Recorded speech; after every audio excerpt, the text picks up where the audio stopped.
And would you all like to talk a little bit how you each got into cannabis originally and maybe a little about your origin stories and how you got to where you are? Hi, I'm Rick Fitzgerald. I am originally from Virginia, out in California for the past 12 years. I am the uh, CCO, the Chief Creative Officer for Lazy Turtle Group. I'm also the Chief Design Officer for Merchant Boxes, and I assist Monique and the graphic end for Inndica.com. Hi, and I'm Monique Jackson Fitzgerald, and I am the founder of Inndica.com. And we created a cannabis travel and tourism website for people to explore and experience all things cannabis travel related. So we are really excited about growing the community and coming together again.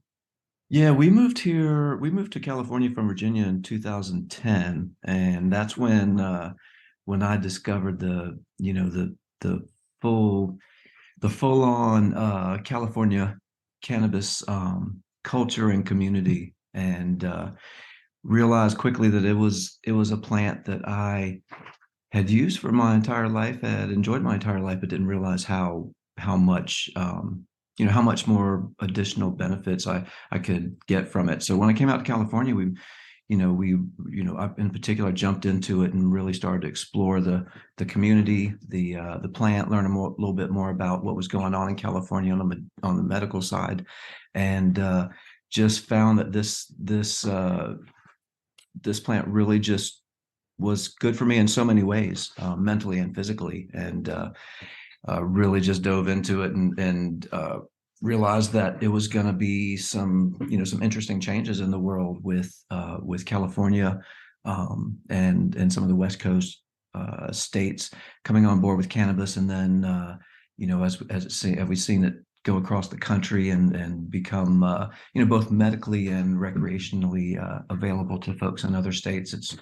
It's really changing the tides, and from that I realized that there were some ways that I could help the the development of this emerging, I guess we can call it an industry, or this emerging space, with some of the skill sets that I had from my past, and in particular in branding and packaging.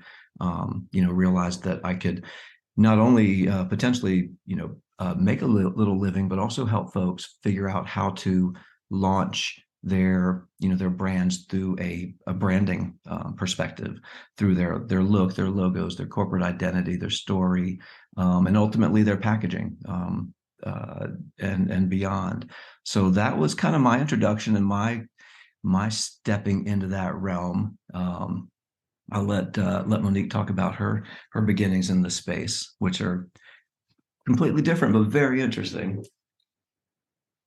Well, I think Rick said a lot of interesting stuff about it. It's interesting when you look back at the history of the movement, and even like when we stepped into it, everything was already mid progress here in California when we moved here. But we were able to quickly see the benefits of cannabis as plant medicine, but then also as a cultural aspect, and then also as a community builder. So my experience was a bit more limited in that I'd never really used cannabis before I moved to California. So I was an adult for all of my experiences. And so my viewpoint was more from a medicinal standpoint, more from a lifestyle benefit standpoint, than just, younger folks' antics, if you will. And so when we saw the opportunity in California, when things became legal, first in Colorado, and then starting with California with the medical regulations, and then eventually the recreational side of things. We really decided to take a look at our lives and how we were living, and seeing the benefit that cannabis had given us. We started brainstorming ideas for how we could use this moment in history really to recreate our path, to forge a new path forward for our futures. And so we really started thinking about what we wanted to do, what we wanted to see out of this new cannabis community that was being created, and how we could impact it in a beneficial and positive way. And so that's how we got to where we are today with Inndica. And did either of you all have any trepidation when you first moved out, or did you move to California, then look at the cannabis space, or move out to California for the cannabis space more? So we moved here for completely different reasons. We moved here for professional reasons only. And so Rick was working as a creative director at a packaging company, and I was working as an attorney and a litigation consultant. And so when we were using it personally, and then when legalization hit, that's when we decided that these were the opportunities that we wanted to pursue in the future. And was there any sort of aha moment, or was it a gradual, you saw it, you heard about it, experienced a little bit, or what was that catalyst to make you all decide to jump in? It was when we saw that what was happening in Colorado with legalization and that it was going to start here. So what we did is, and this is really how Inndica came about, is we took a trip to the desert. I planned out a trip with a bunch of different activities, some mind expanding things for us to do. And we went out there and we sat in the desert. We looked at the nature and experienced, some pretty impactful moments while we were together out there. And from that came the idea, this vision, if you will, of creating a community gathering space, a place for, Inndica is actually, I know we all know the term Inndica from cannabis, but the way we defined it and created it was Inndica with two N's, because we wanted this to be a place for lodging, entertainment, and foolish talking. So it's a combination of the word in and dica. And so for us, it was about creating a place for people to come and try to not to replicate our experience, but to find out what their experience was going to be, to find something that spoke to them in the same way that they could, envision a new future for themselves. And for our listeners, is Indica a physical place? Is it a platform? What exactly is it? Ultimately Inndica is a state of mind, but in its current iteration, it's a platform. It's an online platform for people to discover cannabis hotels, consumption lounges, venues, and activities.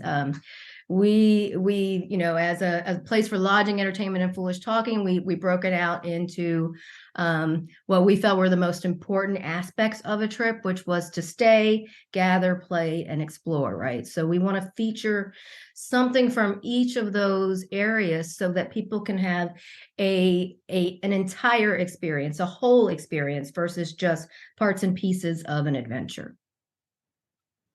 Yeah, we started. We started this Inndica journey a number of years ago, when all of this was kind of coming into the realm of recreation, and there wasn't a lot of information out there, places that you could go stay that were cannabis friendly.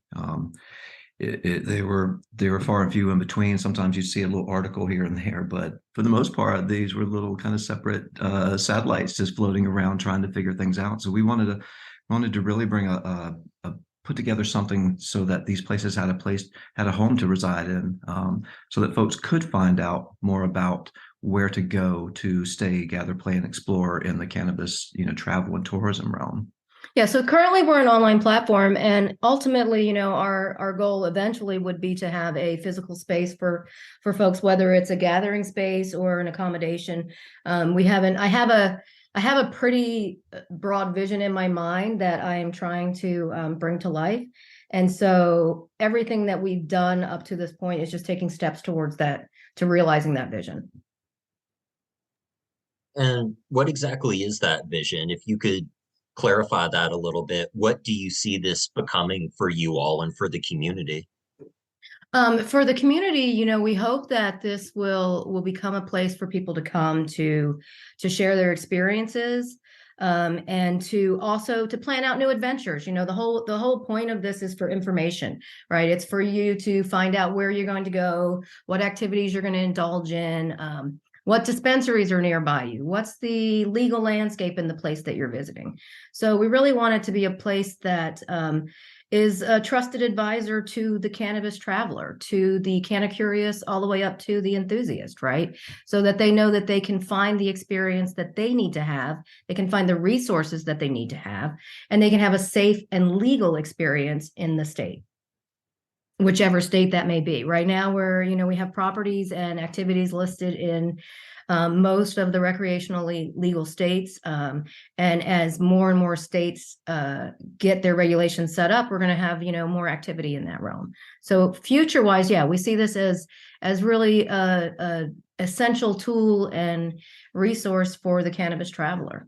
And then ultimately, for a space, there's a vision that I've had in my mind for a long time of a place where everyone is assured of welcome. I think, especially coming out of COVID, gathering together has become so much more vital and important to us, and we're doing it in a more meaningful way. And so I think it's important that we create a space where everyone is welcome, where all ideas are welcome, where all backgrounds are welcome, where all experience levels are welcome. And so ultimately, I have this vision in my mind of a place where people come together to think, to plan, to share ideas, to grow, and to celebrate. Obviously, we all still want to have fun too. So it's not all serious, right? So that's my ultimate vision for a place. But in the meantime, Inndica as a platform, Inndica.com, is available for everyone to start building their own vision. I apologize, I can't remember the name of it, but it reminds me of a series of travel guides that I know are out there. They do them for each country in different areas, sort of like a travel guide, but it reminds me of that a lot. I don't think it's Forbidden Planet, but you might be able to help me. Yeah, I think I know. Yeah, there's Lonely Planet, there's Lonely Planet. And then Atlas Obscura does some really great stuff too with trip itineraries and planning things out. So those are great resources. I love that stuff. Yeah. Well, that's what it's reminding me of. Just it happens to be 420 friendly. Yeah, And exactly.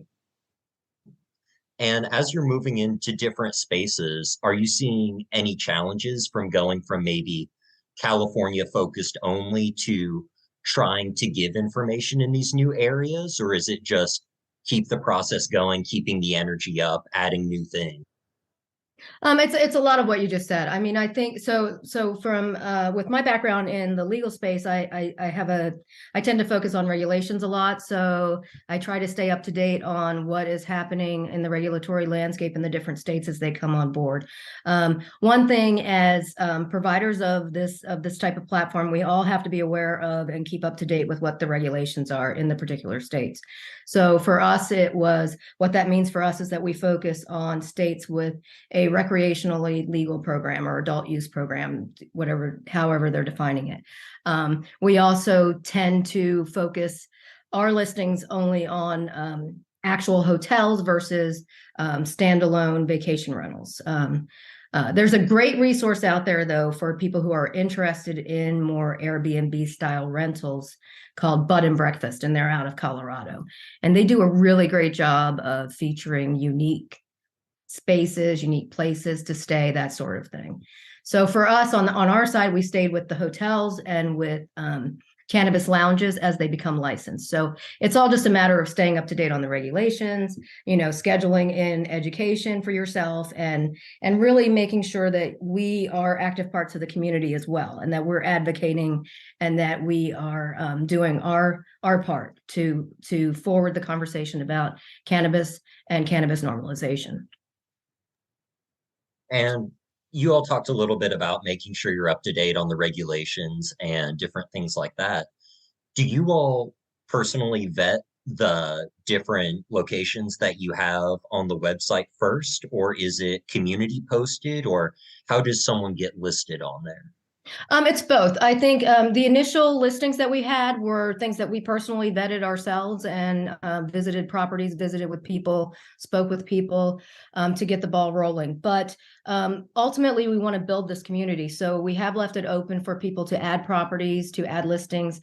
This is about sharing your impressions of places, sharing more than just a review, though, right? It's about really sharing like what your experience was there at this place. And so our form is open so that people can post other properties.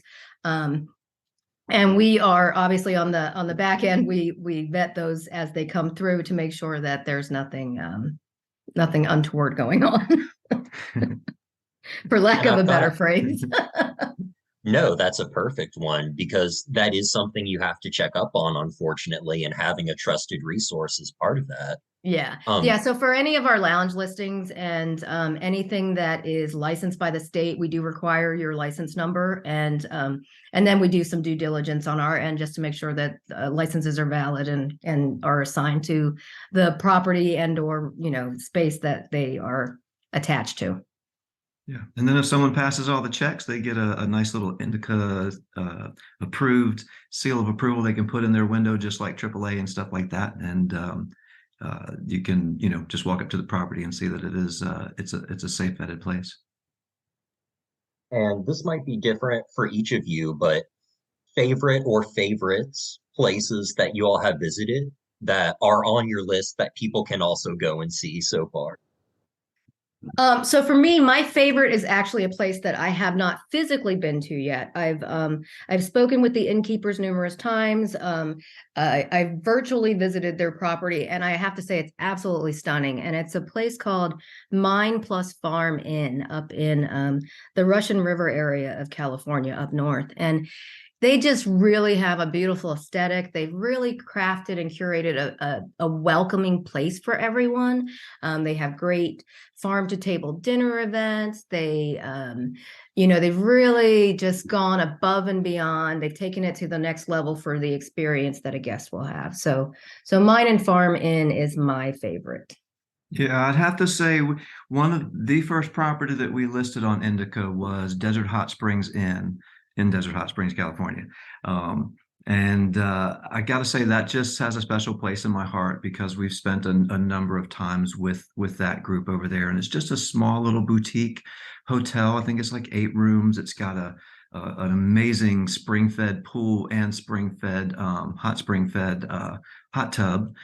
So you're just lounging in some amazing healing waters right there, and they're in the desert, so it's you have that whole desert vibe going for it, and they're super sweet folks. So yeah, I'd say Desert Hot Springs Inn is my favorite place. But I think, as the cannabis tourism space evolves and as more people see how they can really elevate their businesses, really add some streams of income to their and revenue sources, I think we're going to see more and more impressive properties coming on board with cannabis and becoming cannabis friendly. It's becoming more mainstream and accepted, and as also, as consumption methods have changed and more things become available, it's a lot easier to be cannabis friendly nowadays than it was back in 2016, 2017. So I think it's just a wide open space right now. And you talk about things changing. Are you finding that people gravitate more towards a type of experience, or people are looking for different experience, or what do people typically look for when they do look on your website or do go to a location? I've seen lately the trend is more towards less towards accommodations and more towards gathering spaces and things to do. With a lot of the new lounges that are coming out in California, Nevada, New York, those places, there's a lot of excitement being generated around being able to gather again, right? To get together face to face, share a smoke, share a story, and really just have a good time together. So I'm definitely seeing a lot of interest right now in gathering spaces, consumption lounges, and then the events that are tied to them. So people want activities and they want to get together. Completely. Yeah, we've seen a number of interesting events. We've been to a lot of cannabis events and gatherings and stuff, and recently we've seen some really interesting ones pop up in Los Angeles in particular.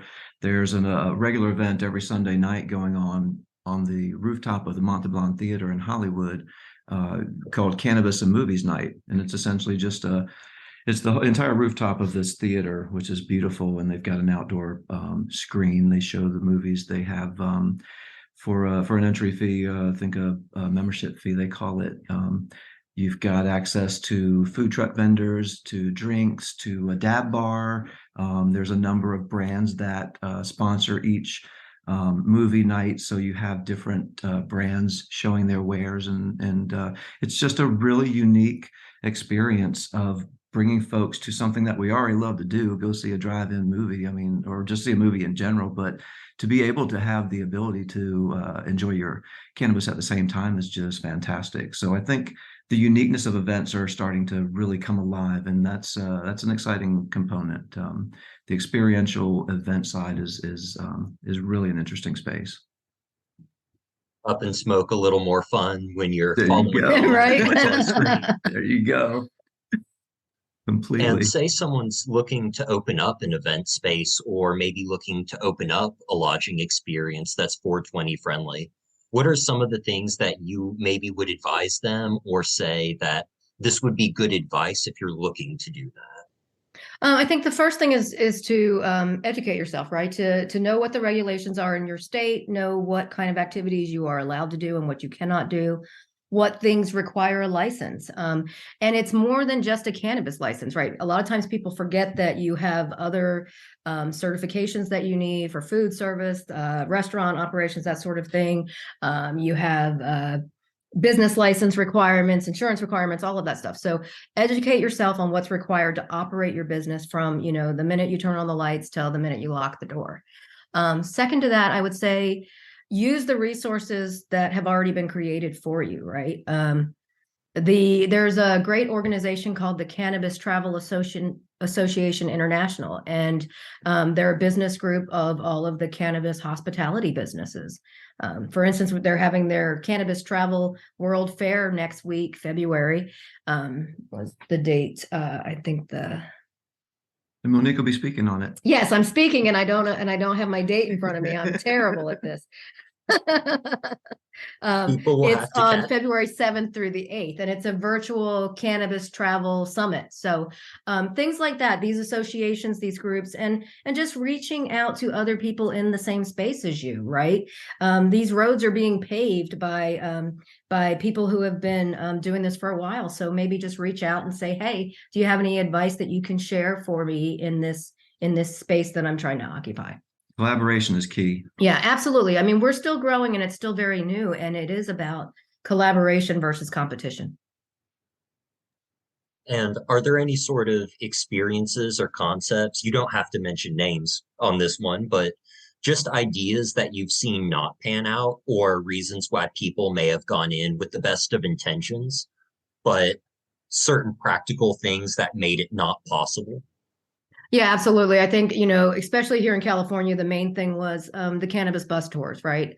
Out the gate, everyone thought that this would be a viable option to have consumption and to have a safe ride to and from and to take cannabis tours. Well, it turns out you're not allowed to smoke on a bus. So that got the kibosh right away. There's been a couple other types of things, in particular, California's regulations are pretty strict about all cannabis activities, including events and consumption events. So I think that made things not impossible, but just slightly more difficult for people here in California. And I think we're seeing that echoed across the country as things are rolled out. Usually social consumption is the last thing they consider when they're drafting their regulations. It's at the state levels, they're mostly concerned about what they're going to get tax revenue from. So social consumption is usually shoved aside till the last or till the end. And that's what happened here in California. It's happened in many states. And I think going forward, though, we're going to see more attention on that side, and hopefully we'll see more reasonable regulations get developed for that.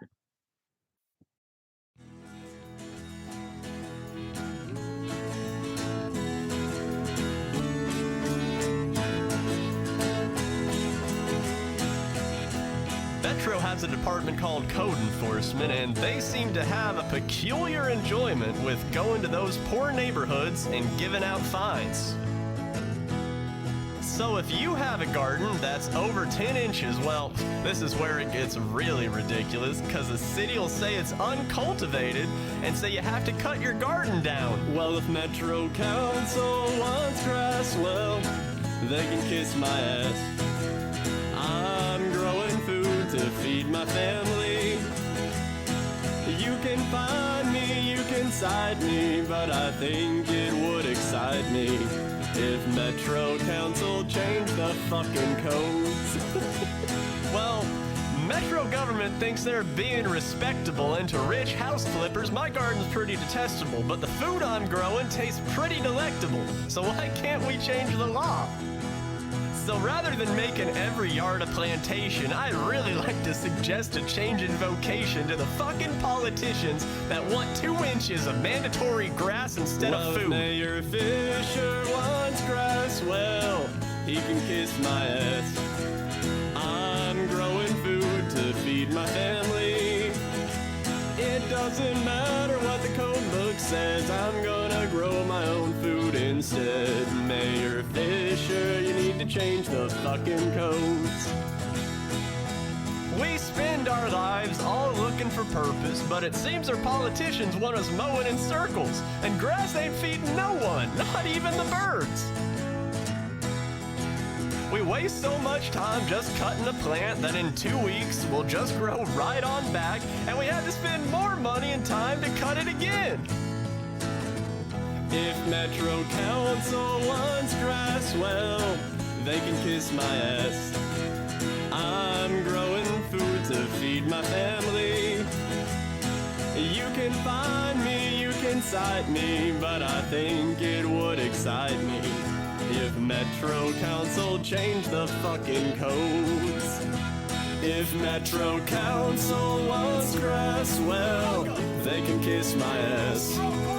I'm growing food to feed my family.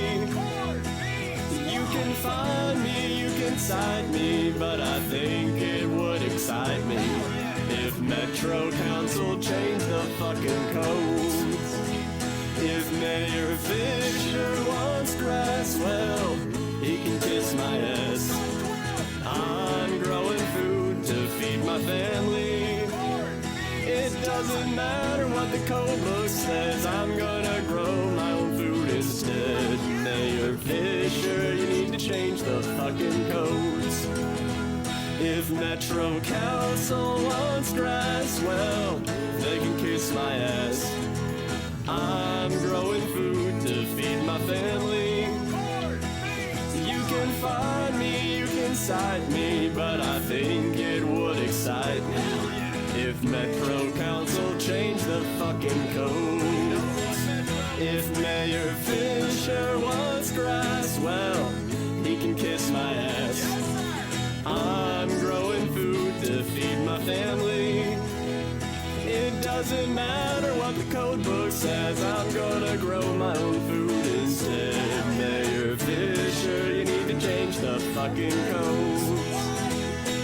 Metro Council, you need to change the fucking codes. Yeah!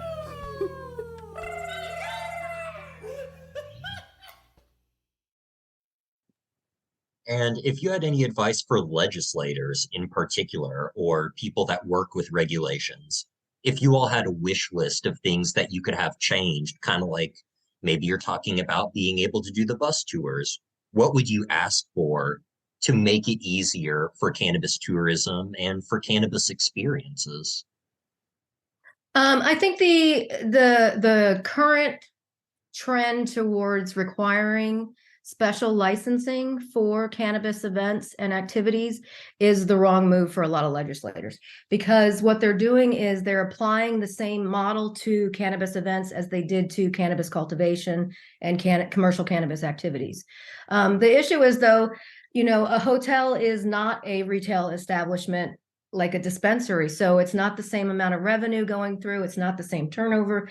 It's not the same even safety concerns. And so applying those regulations strictly across the board to cannabis events and hospitality it's incorrect. We've already regulated. So instead of layering more and more regulations on us and tying our hands so that we can't do anything, they should look at the fact that these are adult use regulations, these are adult use products, and treat them accordingly. We don't restrict alcohol the same way. We don't restrict tobacco the same way. I mean, it's gotten to the point where it's quite ridiculous, actually. It's just like a tax grab at this point. So I think if going forward, if regulators could really think through this process, we've given people the right to purchase cannabis. We've given people the right to grow and consume cannabis. And what we have not done is given them a place to do it safely. And so that's what's missing. And I think that should be addressed soon, hopefully. Yeah, it's kind of wild to think that, you know, we're seeing such a wave of amazingness happening, but with all of that stuff that's being passed and regulations being created, they're allowing everything except for where you can consume. Yeah. So I think it's difficult. Yeah. I mean, for example, a proper event with a city license and insurance should be sufficient for a cannabis event, a cannabis consumption event, if you're not having retail sales. But instead, they want you to have an event license at the state level, then a actual event per event license when you do the event. Plus, then you need city permission, and it just goes on and on and on. And they've just made it so difficult to be creative and so difficult to gather. And, you know, I would like to see that change in the future. I mean, in addition to that, it, you know, having all these restrictions brings out some additional levels of creativity. That's for sure. You know, yeah, you have to be innovative. You have to be innovative. Yeah, innovative. And what are some ways that people have been innovative, just as some examples of what people are doing to get around some of these things? Well, so not necessarily to get around them, but I think one thing I've seen is I've seen event planners actually take on the burden of creating their own physical space to start hosting events, because then it becomes more manageable when you talk about the event license requirements and, you know, tax, insurance, all that stuff. So by taking on and developing their own spaces to host events, then they're able to, you know, have different revenue streams. And brand partnerships, for instance, are really big right now too. So I think as we go, things will start to smooth out, but it's just, you know, it's all growing pains, right? Absolutely. And I'm not sure if both of you, or maybe Rick, you could talk to this a little bit, but talking about challenges, are you all finding any challenges in getting the word out about Inndica, or being able to advertise or be in the media and let people on that you have this resource? Yeah, that's been a big challenge. I mean, there's the regulations around advertising and marketing for cannabis are really restrictive. So talk about stepping up your creativity. It's an area that you have to figure out how to navigate these realms. And, you know, it took some time, but we've been able to really figure a lot of things out. I mean, on our social media, it's difficult. You can't hashtag cannabis. You can't have cannabis, marijuana, whatever term you're using, you can't have that in your post. So finding ways around that, finding new words to use, you know, a lot of green, a lot of herb type of combinations has helped, but it's still really restrictive. I mean, you know, honestly, in cannabis marketing, one of the only avenues you have for advertising is, you know, through the package itself, sitting on the shelf. Any other area, you're limited, and you are risking getting your ads or whatever pulled down.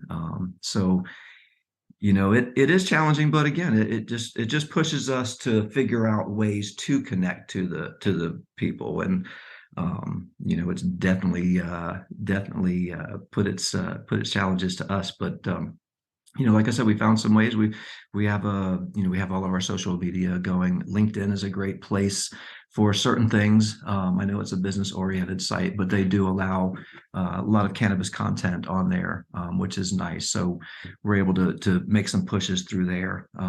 Media is great. A lot of publications will pick up information and share information about what's going on, and we've been fortunate to be included in a number of publications, large and small, that are all have their own audience that get to see us through those methods. But yeah, it's challenging. I mean, that's one of the things, to talk about the legislators about is just loosening up some of these advertising restrictions and allowing us cannabis companies some more means of promoting our service. And you all talked a little bit about brand partnerships, but have any of these locations found difficulties in finding actual product or finding actual cannabis or cannabis products for the event itself, even separate from running the event?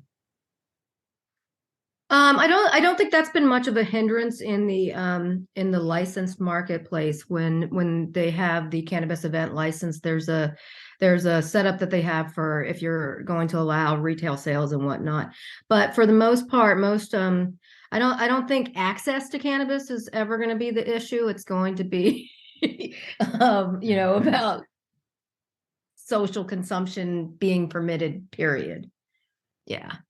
So I think it's great too, because a lot of the brands nowadays are almost everybody has a non-THC line. So from a hotel perspective, from a lodging perspective, it's a great way to feature brands and partner with brands without getting sideways of any retail regulations for cannabis use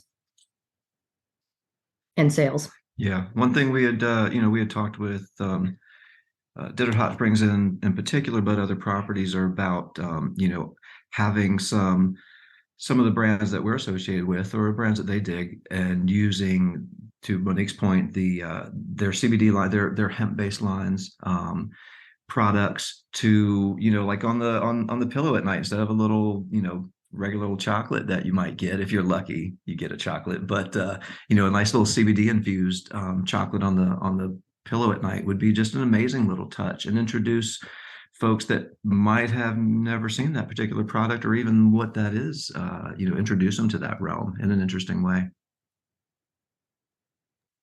And say you're looking 10 years, 20 years in the future, how do you see this curving? How do you see this trajectory for the cannabis travel space evolving?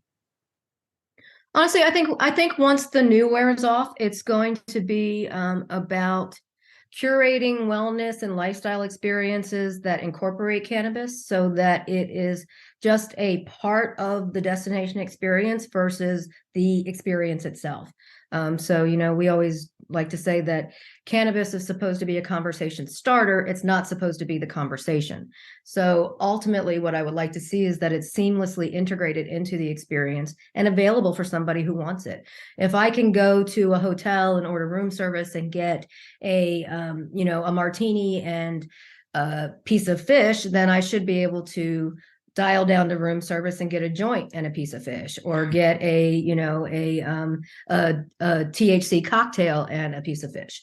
And so ultimately, I think 10 years down the road, that's what it's going to be about. It's going to be about seamlessly integrating this into the experience for the traveler. And then you'll also have, places that are solely focused on a mindful and wellness type experience that will take it to the next level with these plant medicines and other things that we have available to us. Where you can, take a cooking class on site, and then experience a spa massage that incorporates the plant medicines, and then again a fine dining experience. So I think all of this is taking us steps towards elevating this experience across the board for everyone.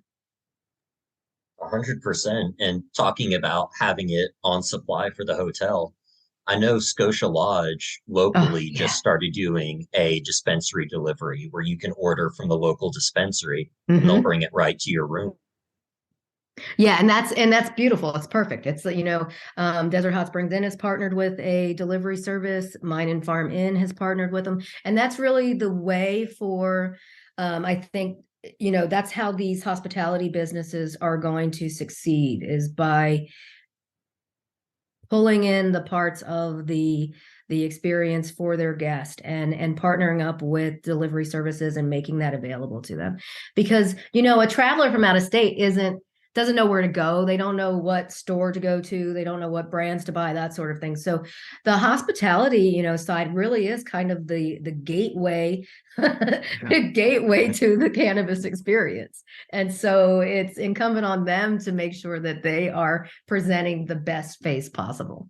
Yeah, I think that's a great point, is that, the hospitality realm really opens the doors for the kind of curious, the folks that might be afraid to go to a dispensary, might even be afraid to go online and look at what's available. So right. But if you're in a comfortable area, if you're in a beautiful hotel or a beautiful resort or inn or something, and there's a menu that's set up for you to order some cannabis, that is a much more inviting way, an introduction to the plant, or to plant medicines in general. So yeah, I think hospitality and events and experiential based things like that are going to be a huge component to normalizing this and allowing so many folks that are curious about it, or maybe even not curious about it, to just at least learn a little bit more about it, and maybe in the meantime experience it. Yeah, I think it's definitely about demystifying it, right? It's about normalizing this and demystifying it so that it's not the big bad anymore. It's not the something scary. It's your neighbor who is using cannabis. It's your dentist is using cannabis. Your school teachers are using cannabis. And it's about time, that we stop hiding it and start talking about ways that it can be incorporated into a lifestyle that is not, that's actually beneficial to you and that can be helpful and can be enjoyable. It's, hi next door. I'm your neighbor. I'm hi next door right now. I'm hi next door. And do you all maybe have any sort of insights into how you might package or present cannabis products on a retail shelf versus in the hospitality space, if any difference at all? I think in the hospitality space, we would be presenting it more in a giftish type fashion.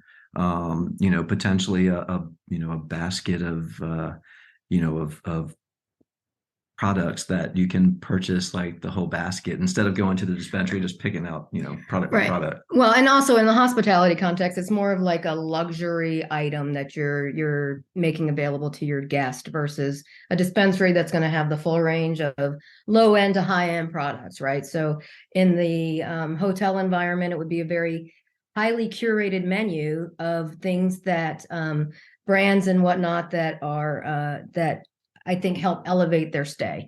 And so instead of 7,000 selections, you'll get, a curated listing of 7 selections, things that are easy to transport, single use devices, single joints, that sort of thing. So instead of selling a pack of joints, you're going to sell one joint, that sort of thing. I think that's definitely going to be the difference, because it's going to be single use, single experience type products versus, something that you're not going to carry home an ounce to a hotel, right?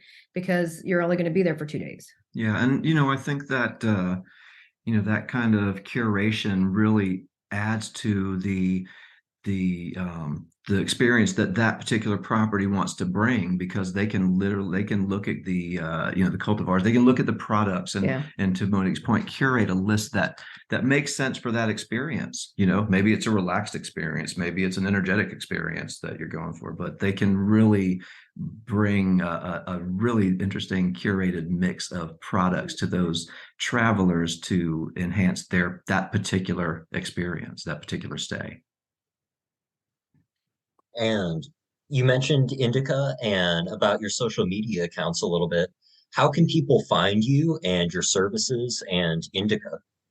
Okay, so you can find us online at Inndica.com, and that's in with 2 N's, Inndica.com. And then we're on all of the social media channels as Inndica 420, again with 2 N's.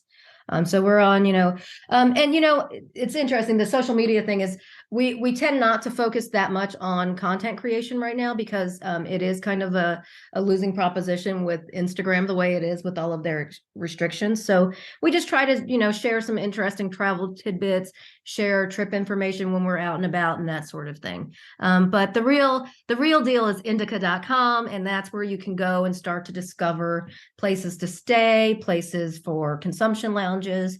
And, the more people that use it, the more that they share their experiences, the better the experience will be for the next traveler. Yeah, and there's some useful information on Inndica. We put together some great content pieces on there, some articles and such to give a little more insight. So yeah, it's a fun place to hang out. And before I let you all go, was there anything that you all wanted to talk about or upcoming projects or announcements that might be happening? No big announcements, just the Cannabis Travel Association Cannabis Travel World Fair coming up next week, where they're going to have speakers from all different countries and across the board for different types of hospitality businesses. And so I think that's the biggest thing upcoming. And then I think just, having people stay aware, just check out what's around you, right? There's so much going on right now. And there's so many different ways that we can experience cannabis, that we can share our stories together, and that we can really start to build this community up again. And we can gather together again. So I think just, go out there and have some fun. For sure. Rick, Monique, thank you so much for coming on. I appreciate it. It was really good talking to you. Thank you so much. And I hope we get to come out to your Bluegrass state soon and experience some things there. 100%. We're going to have to do some tours. It might not be legal, but there's definitely sources. Yeah, absolutely. Well, we're looking forward to it. Absolutely. Absolutely. Thank you, Elijah. Thank you so much for having us. Our song this week was Grassholes by Beargrass Thunder. If you're a band that would like to play your country or bluegrass song on the podcast, send it on over. We're taking submissions now and we'll be featuring one song per episode. If you haven't yet, make sure to subscribe on YouTube, Spotify, iTunes, or wherever you listen to podcasts. If you'd like to stay up to date with news, merch, and more, make sure to follow us on Instagram at Bluegrass_Cannabis, TikTok at Bluegrass Cannabis, Twitter at Bluegrass Canna. Thank you so much for listening and stay safe. The Bluegrass Podcast. Old-fashioned, all-natural, Kentucky Bluegrass.